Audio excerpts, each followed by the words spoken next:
What's up, Periscope? Keith B Dixon, it's official. You are in the Kilo Bravo Delta Zone.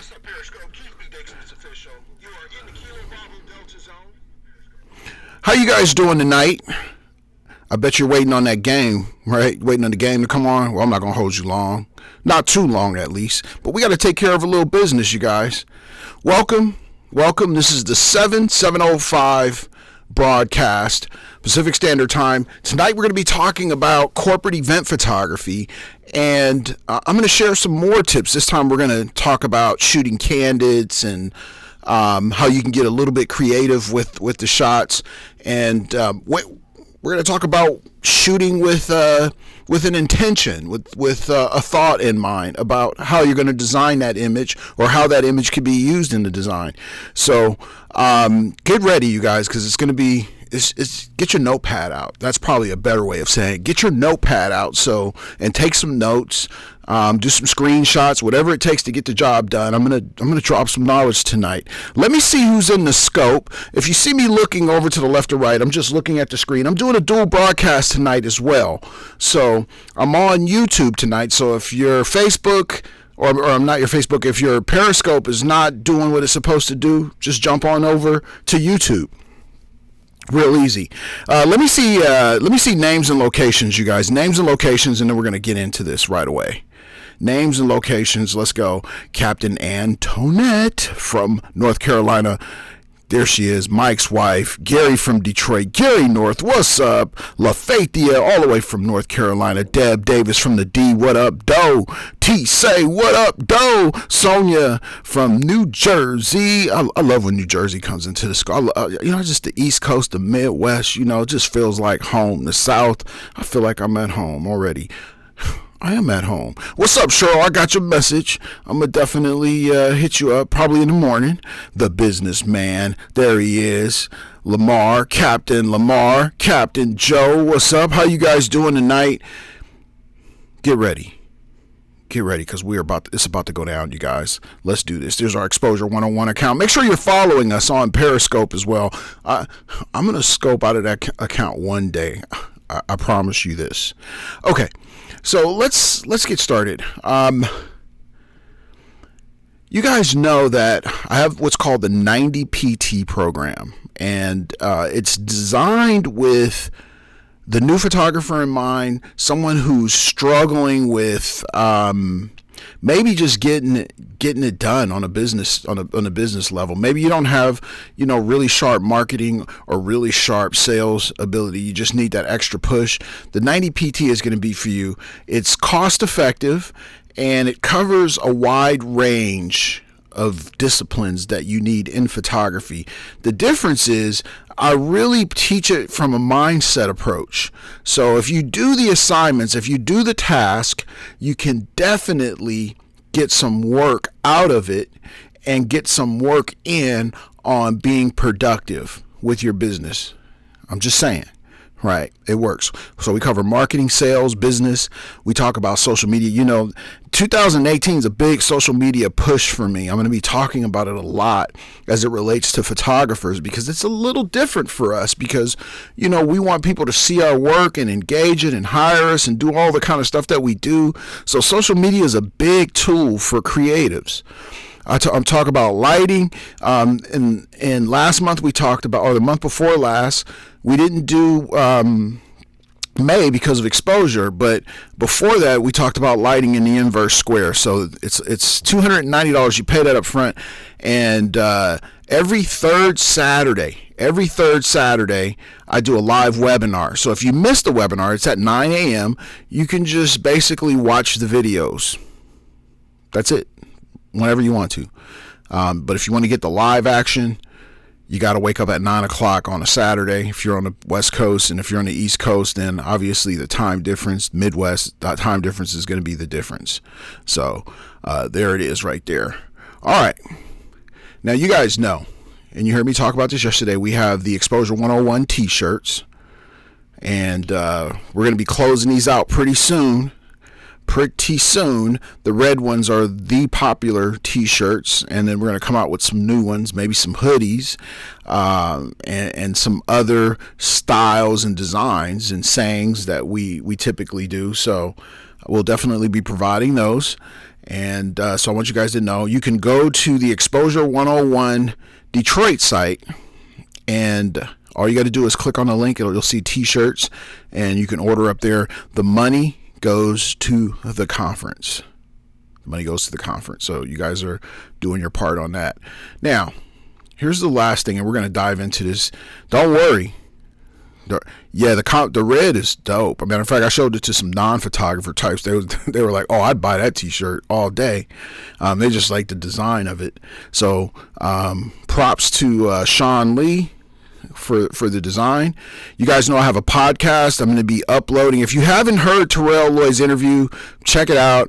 It moved up the food chain pretty quickly, you guys. It is now in third place. Low Hanging Fruit and No Excuses are the two most popular podcasts listened to on podcast.keithbdixon.online. It is amazing.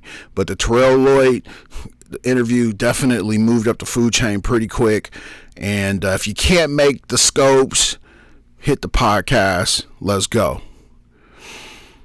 Thank you, you guys.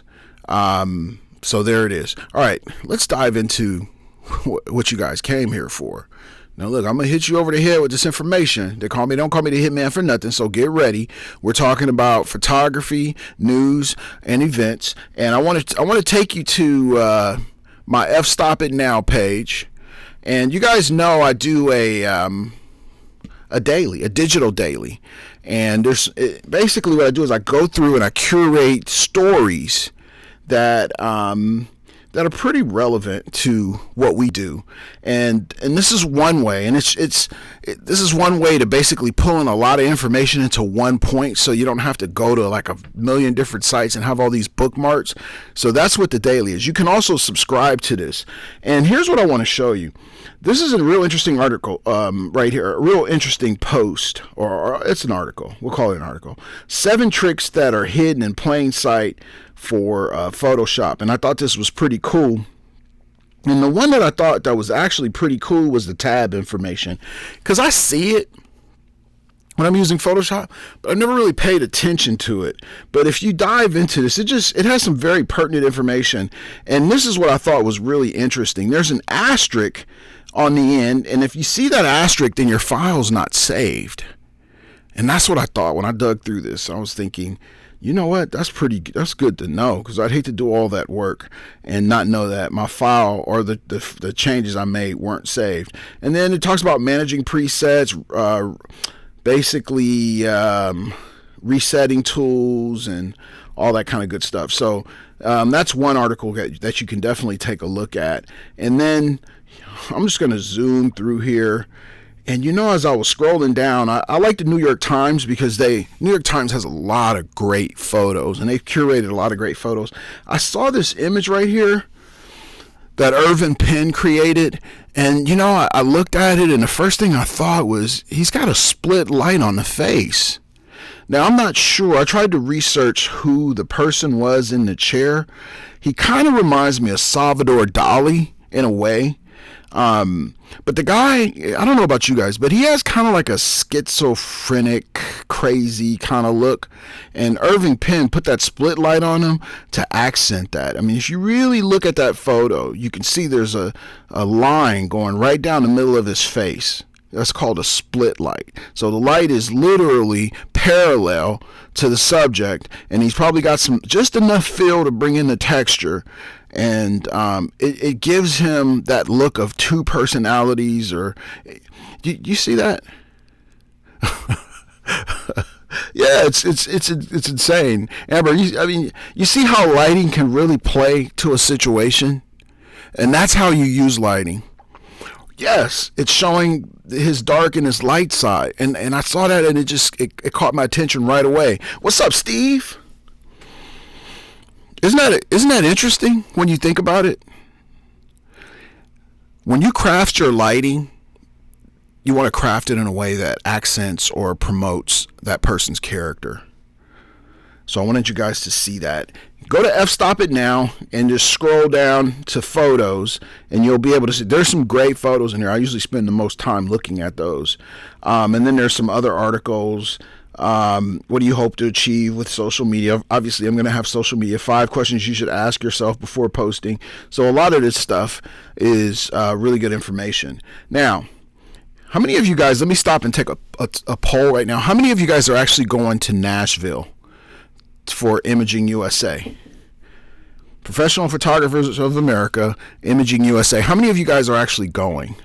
Let me see a Wi-Fi. Throw up a Wi-Fi if you're going. Amber. And if you think you might go, throw up a Wi-Fi. Planning. Yep. LaFaithia and Amber, you guys are going to be like, whoa. Cheryl, it is going to be mind-blowing when you see all of the vendors and the classes. Yes, Joe. Yep.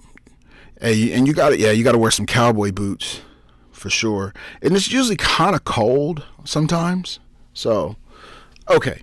Now watch this. You guys, if you go to programs, this is the program that I'm going to be teaching.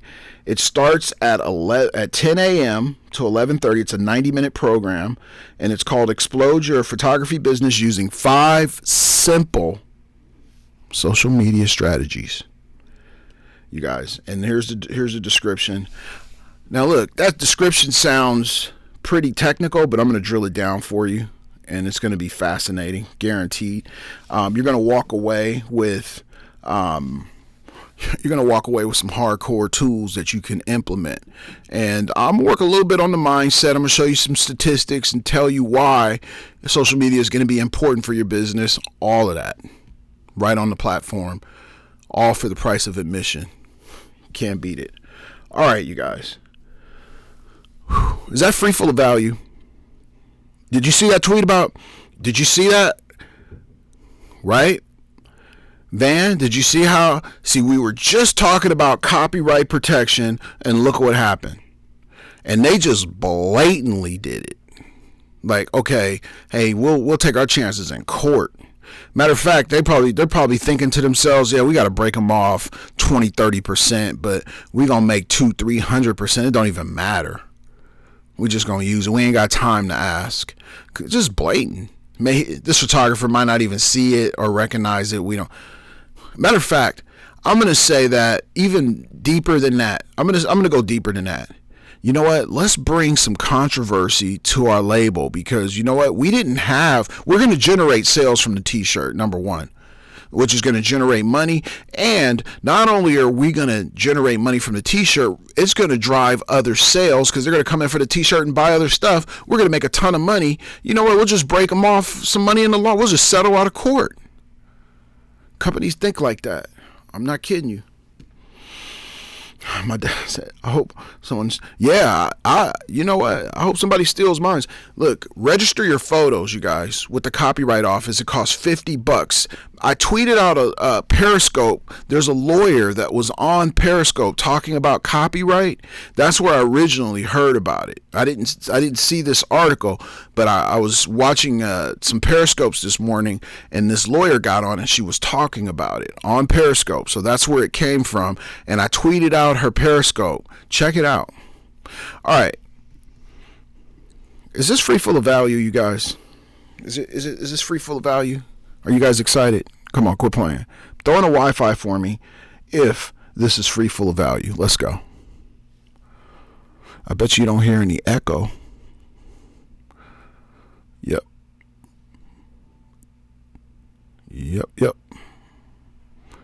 If you're just tuning in, Keith B Dixon, we are getting ready to dive into one of the most critical sections of this broadcast right now, and it is about to become free, full of value.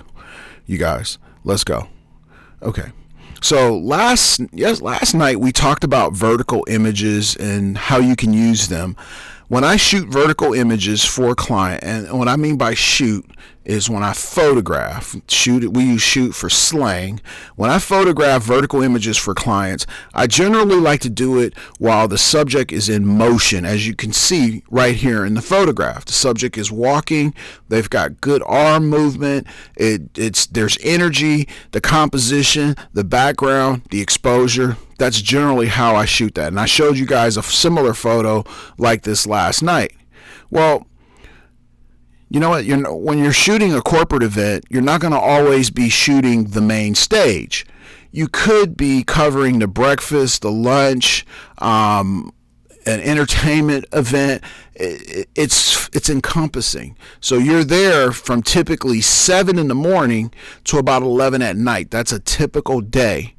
And are you working? I'm going to say about 80% of the time you are on your feet working. So keep that in mind. You guys hold up on your comments because I'm not looking at the screen, and I want to be able to see any questions or comments you guys put in. But you also have to be really creative when you're making your images, and this is one of the ways that I do it. I call this creative branding, though. So this is the section where we do something called creative branding, and I just happen to do it with a vertical. The name of the company is called Teleperformance, and these people are conference attendees. They're probably invited guests. And what I'm doing is I'm not only creating a frame, but I'm also branding as well. When I make these shots, what I'm doing is I'm thinking about how this could be used in print. That's the number one thing that I'm thinking about. How is this going to be used in the end? Is this making sense for you guys? Thank you for the hearts. I appreciate it. And thank you for the invites. Amber, Captain or Commander Amber, Captain Lamar, and Captain Joe. Thank you guys. I appreciate you. So you see how that works out? Now, these shots can be a little tricky because, there he is, Commander Mike. They can be a little tricky because, guess what? You're going from dark to light, and the subjects can move, anything could happen. Now, I'm going to show you a contradiction to this photo because as you can see, we're showing the back of the lady's head, but this is not about the people per se. They're just fixtures, and they're pawns in this picture. The real intent here is to capture that big Teleperformance banner and with the people. So this is a branding shot, and it's a vertical branding shot. You're not going to get that many opportunities for these types of shots because it's vertical shots, just they don't play well on the internet. So this is one of those times where they're going to be used in print, hopefully, or in a brochure or in a conference brochure. So there it is right there. I'm going to pause for some questions, and then I'm going to show you another type. These are indoor branding shots, and they can be a little tricky to get sometimes. You have to set up on them, but I'm going to pause for some questions right now. So here we go. If you got a question, go ahead and drop it in. My name is Keith B Dixon, commercial photographer all day, every day. This is the Kilo Bravo Delta Zone official. You guys, the Keith B Dixon Zone, and we talk about photography. 7:30 or 7. That's 7:30 for morning motivation, Pacific Standard Time, but 7:05 for the evening program. 7:05, 5 days a week. You guys have any questions? If you don't, I'm going to come to another section where you can ask some questions. And let me check over here. I'm just going to check over on the YouTube side and see. Okay, there's no questions over there yet. Fantastic. And, if you want to watch this on your television, if you have that capability, you can actually watch this broadcast on your Apple TV. You can either use YouTube or Periscope TV. So, a lot of ways to watch it. If you're an internet viewer right now, I want to thank you for watching. I appreciate you. You guys, if you're watching from your desktop, I appreciate you. Let's move on. Okay, so that's what I do from a creative standpoint. Here's another shot, another brochure shot that I created. There you go. Yes. And Xbox as well. What's up, Captain Deshaun Gales? What's going on? So these are branding shots. And as you can see, this is a different venue that I'm at, because sometimes these events will be in multiple venues. And as you can see, it's leading in. So I'm working the third all the way out to the background. And companies love this. These shots right here, from the graphic designer standpoint, these are shots that get you paid. Because The thought behind it is, you know what, this guy is really thinking about the end game here. He's not just making photos. He's just not pushing a button. This guy is thinking through the shots. And that's the feedback that I've been getting from a lot of clients. And I always ask them, you know, give me your feedback on the photos. What did you like? What do you, I don't say, what didn't you like? I ask them, what would you do different? If you wanted something more, what would that be? That's how I approach it. And that's how you get them to tell the truth, you guys. Yes, thank you, you guys. So this is a style that I shoot in, and this is when I'm working with my crew. This is the style that I expect them to shoot in. This is how I train. Yes, marketing honey. I like that one. Yes, we have to attract bees with honey. So when you guys sign up for my corporate event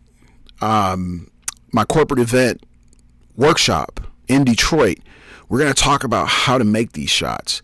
There's a workflow to it, you know, so because if you're standing here waiting for this to happen and you haven't done the other things that you need to do, guess what's going to happen? You're not going to be able to stand here long. You're going to be too anxious and you're going to leave.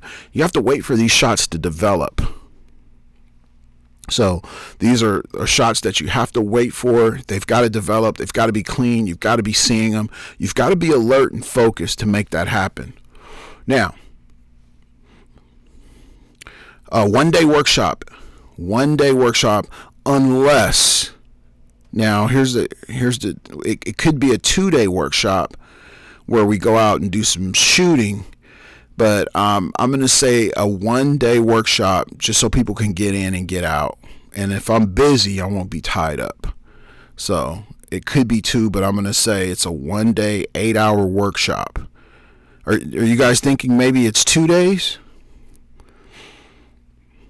Because we could always go out and shoot the next day, you know, just on our own, or go to the studio so that we have a free day. But it's definitely going to be an 8-hour day. All right. Yes, we will be in the ATL for sure. What's up, Dr. Walter Sims? There he is. 2 days would work. Okay, I'll figure it out.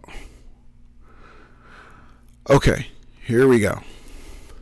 Now, when I first got my real first big corporate job, you guys, and I got to tell this story. I'm going to sidebar for a little bit. I got paid $1,000 a day. That was the most money I had ever made on a photography job in one day. And I was working it was an 8-hour day for the most part. I had a lot of time to, you know, basically a lot of breaks. It wasn't as rigorous as this job that you're looking at.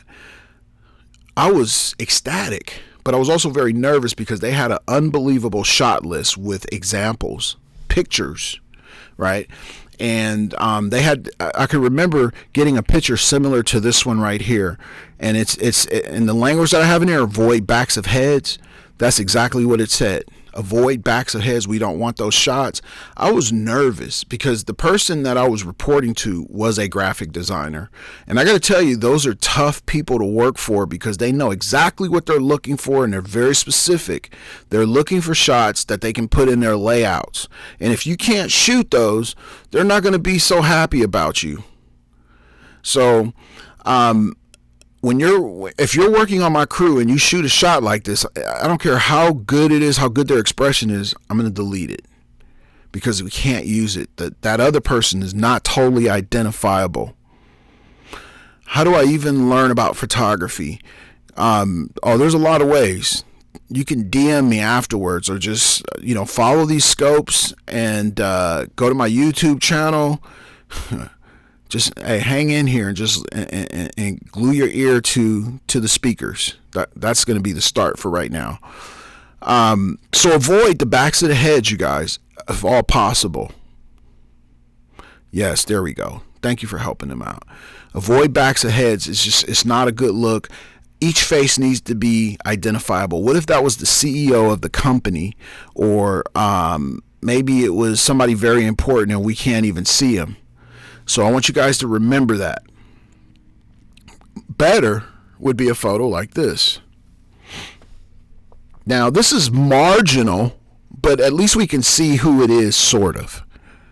And I showed these two photos because to get the one that I really needed, I had to stand here and work this.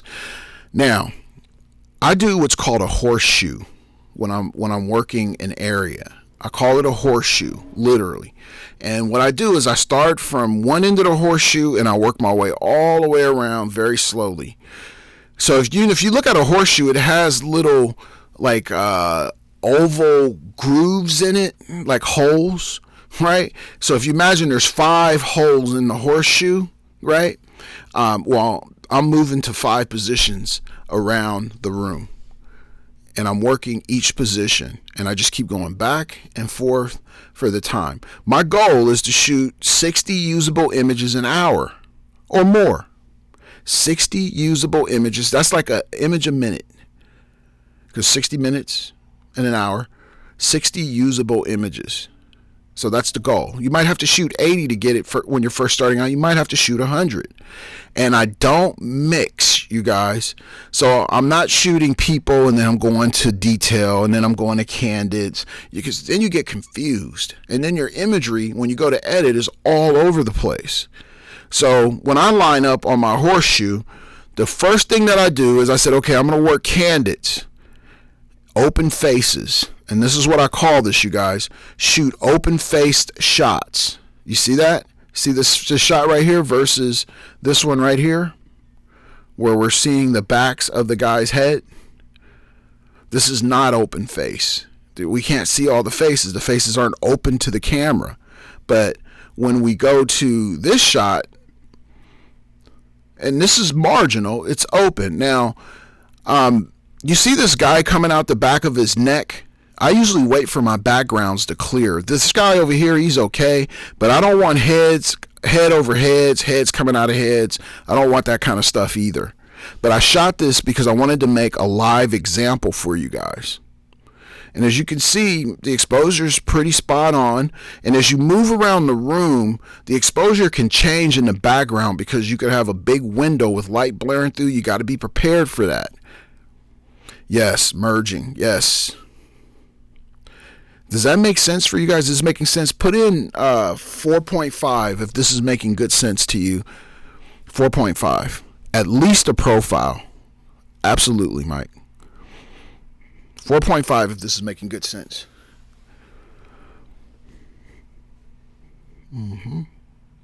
Yes.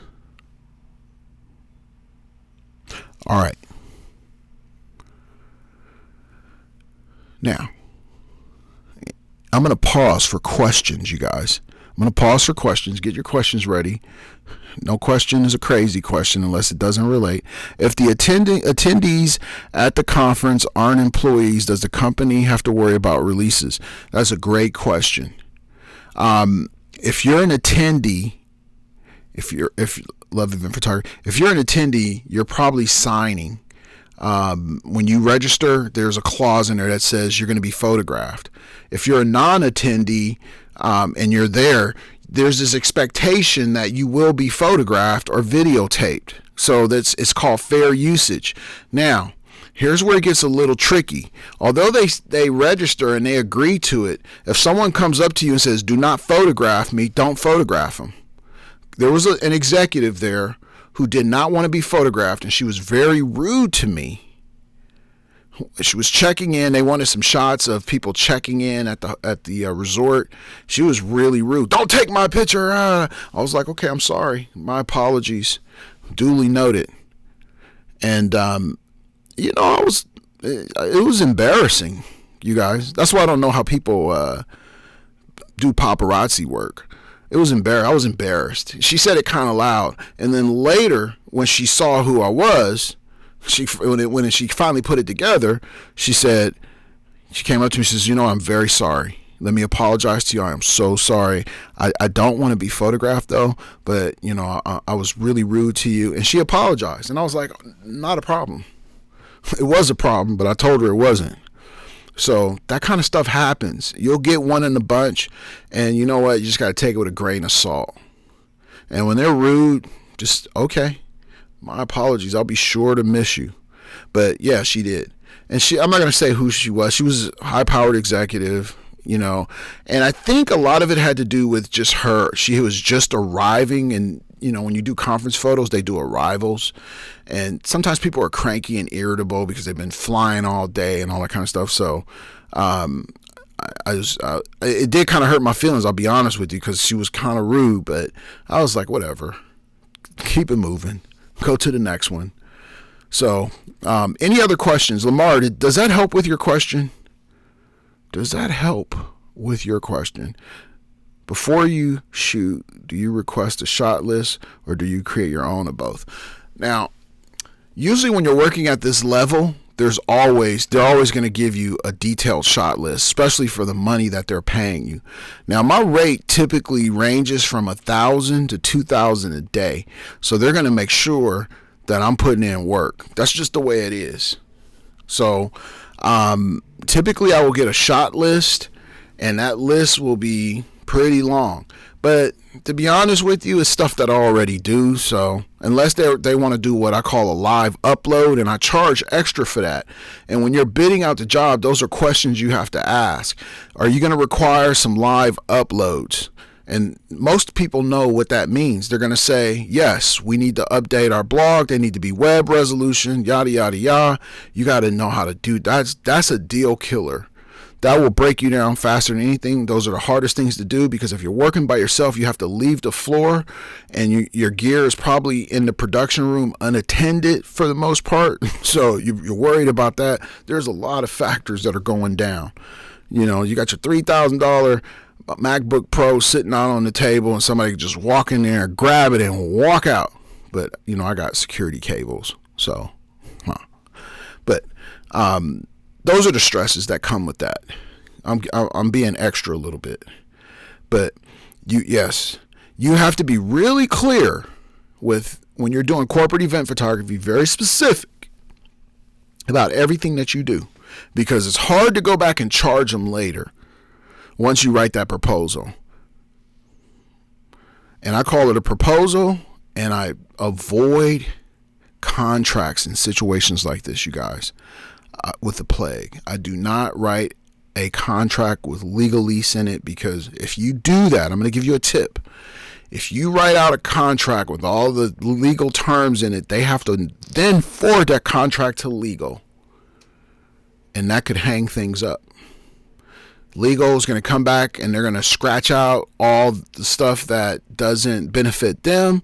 They know more than you do, because it's probably a lawyer that's reviewing it. They're going to, and you know what? You're just going to be haggling back and forth. So what I do is I just put down simple conditions in the invoice that everybody can agree to. And I've been doing that for years with some of them. OPI, IBM, Teleperformance. They're in 74 countries. This company is huge. I got a long list of corporate clients that I've done this with for years. And matter of fact, they were the ones who told me to do it. So there it is. Any other questions before we move on to this very next shot? We're going to get a little technical here, and I'm going to talk about some of the more difficult shots that you need to be able to pull off in situations. This is one of them. Can anybody guess? Can anybody guess why this shot would be complicated? There's a good reason why this shot is complicated. Can anybody tell me? I'm going to pause. If you're just tuning in, Keith B Dixon. I am on YouTube as well. Let me see if there's any questions. Is there a way to correct an issue through that shows character, or at least, okay, Joe, what a way to, oh, yes. Yeah, that shows character. Okay, Joe is making a comment there. Thank you, Joe. I appreciate that on the YouTube side. Okay, so the angle. So on the Periscope side, someone said the angle, the shade. There's one thing in here that makes this shot extremely complicated. One thing, you guys. It's related to nature. Look at this shot very closely. Okay, Amber is close. There's something in the background that will cause you problems when you shoot into it. It is called the... Well, keep going. Go a little higher. Go into space. The sun. You guys see the sun back there? Yes, the sun. I am actually shooting into the sun. Now, how am I doing that with, yes, the sun is causing the hazing in the back. You see that? Well, if it's causing hazing in the back, it's going to cause it in the front. How do you deal with that? And I'm going to share something with you. When you're out here, you're expected to capture shots any and everywhere. They don't care about your conditions. You're an expert. They're paying you top dollar. You've got to get the job done. So if they're standing there and there's like, can you grab a picture of me and the CEO of IBM right here? You got to get it done. So what I'm doing here is I'm shooting into the sun, but I'm using that building in the background to actually diffuse it and block it out. So what I did is I just moved over to camera. I moved over to camera. Well, it's going to be camera right? I moved over to camera right. And then all I did was block the sun and then pointed my flash head directly at him using TTL. And this is the power of TTL. There it is right there. Yep. Move into the shade, block the sun. We call it goboing. I'm using the building to gobo, and I'm going to shoot the flash head straight at them. Now, the other danger is when they're wearing black absorbs a lot of light. It will cut the light off in a second, and the face will basically light up. So the face will reflect the light, and the black will basically cut the light. So you got to know that that's what makes this shot dangerous. And then you just got a lot of problems working. But TTL on the Nikon platform negotiates this very well. And you notice there's no haze. Well, I'm going to tell you why there's no haze, because I used dehazer in Lightroom. Boom. This is a very tricky shot. So I know going into this, I'm going to get a little haze because I don't use filters on the front of my camera. Maybe a polarizer sometimes. And I was like, okay, I'm going to shoot this, and I know I'm going to catch a little haze. I'm going to go into dehazer and then just use that. Boom, I'm out. So as I'm shooting, I'm always thinking about the end game. It is. It's one of the, matter of fact, I'm going to tell you, dehazer is probably one of the best tools that they've ever added, like in Lightroom. Like they got tools, but like added tools, dehazer. And if you guys don't know what it is, go into Lightroom and just scroll up until you see dehazer. It's the best tool. So you catch that little haze like in the background, it works like a charm. Any questions? This is TTL with a manual exposure. Any questions? Any questions before we move on? Because it's going to get a little bit complicated after this, a little bit more. What about the backs of heads here? Well, I didn't turn this shot in. I literally shot this so you guys could see it. I just wanted to kind of show off my lighting skills because, you know, they always say people who teach can't shoot. So I just wanted to debunk that myth right there. So I didn't turn this shot in because we got a head over a head, but I shot this for educational. I shot it just for the scope actually, but I didn't turn this shot in. They need to move it closer to the top to dehaze. Yeah, it is at the bottom. Matter of fact, it should be included in the main sliders. That's how good it is. So. And this is, you know, usually what I'll do is I'll go out and I'll shoot these great images and then show people. But I was like, you know what? Let me shoot some hard images and then show you how it should be done. All right. Now this next one, I didn't turn this one in either. So this is for educational purposes, you guys. Here's another one. And I shot this. I want you to look at this. How many people say that? How many of you would say there's no flash in here? Throw up a Wi-Fi if put in a 1 if there's put in a 0 if you think there's no flash in here. This is natural light. If you think this is natural light, put a 0 in. Put in a 0 if you believe this is natural light. And I am about 10 feet away, by the way. 10 feet away. If you think this is natural light, put in a 0. If you think there's flash in here, I want you to put a 1 in. So put a 1 in if you think if you think there's flash in here, put a 1 in. See, Amber is paying attention. I always use flash all the time. I'm a flash shooter, especially outside, because it makes the images pop. You can play with physics. You can bend the rules, you guys. There's flash in this picture. Now let me tell you what I did. Just one simple move. I just changed the angle of the flash head so that I learned this from Monty Zucker. I saw a Monty Zucker video. He had these old, I forgot what the lights are called. They're really big. Let me look over. Hold on, you guys. I got to go over to YouTube and make sure. Okay, Joe said the sky. Okay, all right, Joe. I got you on YouTube. You know, see, I'm neglecting the YouTubers over here. Joe, I got you. All right. So look. All you're gonna do is change the angle of the flash head and use TTL. The minute you change the flash head to 60 degrees, 90 degrees, whatever it is, it's all calculated into the TTL. And you know what? It's going to put out the perfect amount of light. There it is right there. Look at their skin tones. Look at his skin tones. That's the beauty of Nikon's CLS system, you guys. It's dope. Yes, Monty Zucker feathered his light. This is one of the best techniques you could ever use. Who said feathering? Who said feathering? Put in your first name so we can see you. Put in your first name. Whoever said feathering. That is a technical term. There it is. I am Possible Photo.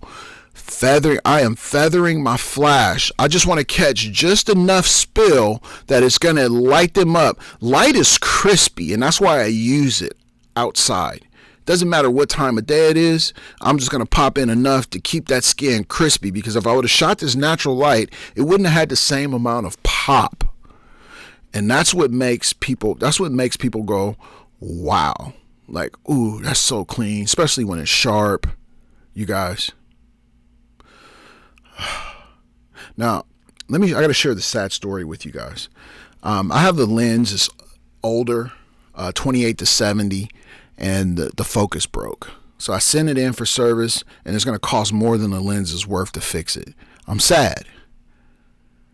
I'm sad because I got to make a decision about this particular lens. You guys, when you look at how sharp your images are, it's always going to depend on the f-stop you use and the type of lens you have. Yep. These are factors that I think about. When I'm making my images. So the 28-70 is dope. It's just a dope, sharp lens at 7.1. It's better than even the newer one. It's heavy, it's clunky, but it's a dope lens. 7.1. I could pull these shots off all day long.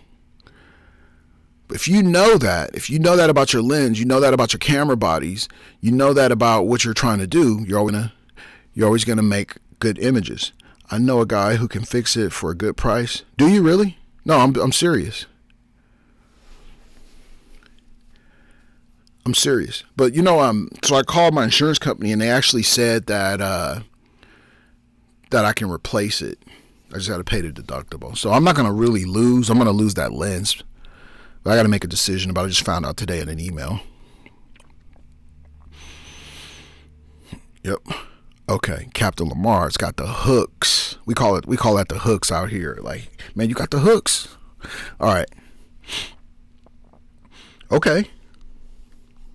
Yes. Could I have shot that in manual? Yeah. But remember, we're moving fast. I'm already adjusting my exposure manually, and then I'm adjusting my flash manually. That's too much work. That's too much in the workflow. I only want to do two things: outward focus on my shot, and get my setting. So I'm going to let the camera do the other stuff. I'm going to let the camera flash do the other stuff, and then adjust my camera head. But I'm already doing that. when I walked up to the scene and I saw those people standing there, I knew it was going to make an exposure. So I just had to make one setting for that direction and then one setting for the sun, which I wasn't going to shoot a lot of, and I'm good to go. And you just memorize those two settings and you plug them in. If you go back to where the building was, just plug it in. Manual doesn't allow for light changes. TTL does. Manual doesn't allow for light changes. TTL does. Manual. Okay, I'm trying to understand that. Is marketing corporate setting for money? Okay, I'm trying to understand that question. Let me see if I understand that right. So with TTL, you're basically working on auto. So the only thing that you can do to adjust TTL is plus or minus compensation on the flash. And then you can do it on the exposure as well. But when you're working with manual exposure, you've got to do everything independently. So that's typically how it works. Or you can just use the camera on fully auto. All right, Commander Mike. Commander Mike. Mike the scientist is back to work. So that's typically how that works. Okay, manual camera and use TTL. Yes, manual camera and then use TTL flash. Yeah. Yep. That way you don't have to mess around with the output of the flash. Most people just do fully auto. And then your shutters, and then you can basically stop your shutter speed from going below 1/30th of a second or whatever, or even 250, whatever you set it, you can do that, and then you can stay within that range. That's one way to do it as well. So you could potentially do it fully auto, but I don't like that. I don't like losing that much control, especially in a complicated situation like this. Although Nikon can negotiate it pretty well. All right, you guys, that's all I got for you tonight. This has been another episode of the Kilo Bravo Delta Zone on Periscope, and let me just check over here on YouTube and make sure that I don't have any questions. Thank you guys for watching and listening. If you're just like you happen to be driving down the highway, hey, 6T71, put in your first name so people can know. You're welcome. You're welcome. So people on the scope can know your first name. Thank you guys. I appreciate you. Glenn. So everybody, that's Glenn. See, Glenn, I just know from your picture. You're welcome. Oh, there he is right there, Dr. Comedes. You're in Hawaii, huh? I've been checking out those scopes. What's up, Tories? Hey, Tories, I think you emailed me. Was it you or one of you guys emailed me about not being able to access the video? But let me know. All right. Dr. Comedes. Okay, I'm going to get at you in the morning for sure. All right. So, Tories, I'll work on that tonight and then straighten you out. You should be okay. You haven't missed anything yet, I don't think. Camera, service repair, Mr. Paul. Okay, thank you, you guys. All right, there it is right there. My name is Keith B Dixon. This is the Kilo Bravo Delta Zone official 7/7/05. Pacific Standard Time, 5 days a week, you guys. I'm talking about all things photography, related to photography, marketing, sales, business, you name it, imagery. Tonight, we just happen to talk about corporate event photography. That's what I do for a living. That's what pays the bills. I'm going to go see if the Warriors is winning. Does anybody know what the score is on the Warriors game by chance? Anybody know what the score is on the Warriors game? Can we get your intro song on it? I know. See, I can't do it on here because of YouTube.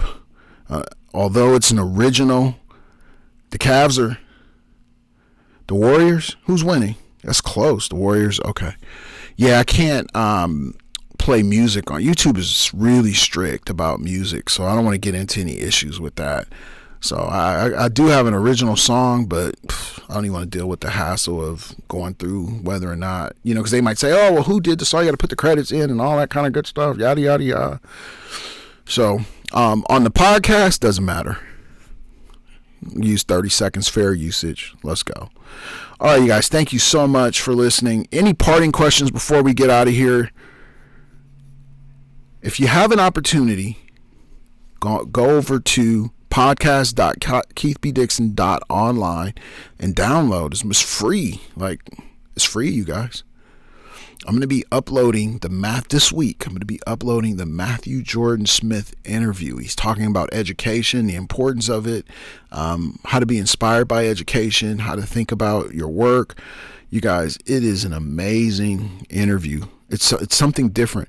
You know, and when I sat out and I talked with him, you know, I was like, hey, I need to pull out, you know, something different. L. Danielle, Ralph Romagera, Terry White. You're gonna hear interviews from all of the speakers that were at X101 in Detroit this past 18th through the 21st. Sean Lee, you guys, all of them. So it's gonna be action packed. So there it is, right there. I will talk to you guys soon. Thank you for tuning in. It's beneficial. It is beneficial. You have just been hit by the hitman, Keith B Dixon, Kilo Bravo Delta Zone official. I will see you guys soon. Thank you for tuning in. Peace.